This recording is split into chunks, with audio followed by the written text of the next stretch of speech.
Longevity কেমন এটা নিয়ে কথা বলি। আসসালামু আলাইকুম। আমাদের কিন্তু এই যে আপনাদের যে ডাইভার্টারগুলোর কথা বলেছিলাম এগুলো চলে এসেছে, আমরা আজকে এগুলো ইনস্টল করব।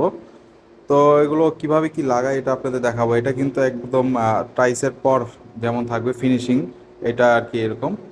তো এটা কিন্তু আমরা অলরেডি কনসেল করে ফেলেছি, আর এটার পয়েন্ট হলো 5টা, আর 2টা ইন এবং 3টা আউট। তো এই যে আমাদের অলরেডি কনসেল হয়ে গেছে, এই যে আমাদের কনসেল। এখন এইখানে আমরা এটা ইনস্টল করে দিব। দেখতে পাচ্ছেন এটা বসানোর পর খুব সুন্দর লাগছে। এখানে টাইস হলে তো এটা আরো মানানসই হয়ে যাবে, আরো সুন্দর লাগবে। হ্যান্ড শাওয়ার সবগুলো পুশ সিস্টেম, আপনি বাটন টিপ দিবেন পানি চলে আসবে।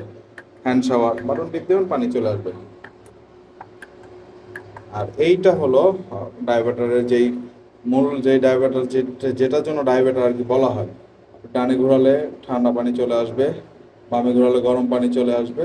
এবং এটাকে অ্যাডজাস্ট করার জন্য এই যে একটা অ্যাডজাস্ট বাটন আছে।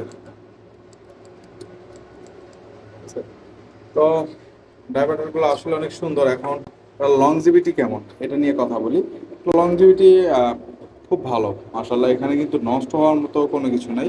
এটা এর আগে আপনাদেরকে আমরা খুলে দেখিয়েছিলাম। এটা কিন্তু ভিতরে ফুল পিতল, এখানে নষ্ট হওয়ার মতো কিছু নেই। তবে আমাদের বাংলাদেশে অ্যাভেলেবেল যেহেতু এগুলো পাওয়া যায় না, তো অনেকেই এই বিষয়গুলো নিয়ে আসলে একটু হেনস্থা হন, বা লাগাবেন কি লাগাবেন না এটা চিন্তা ভাবনার ভিতরে থাকেন। তবে আমার মতে ওরকম কোনো বিষয় নাই যে এটা লাগালে ঝামেলা হবে, সমস্যা হবে। আপনারা চাইলে অনায়াসে এগুলো লাগাতে পারেন।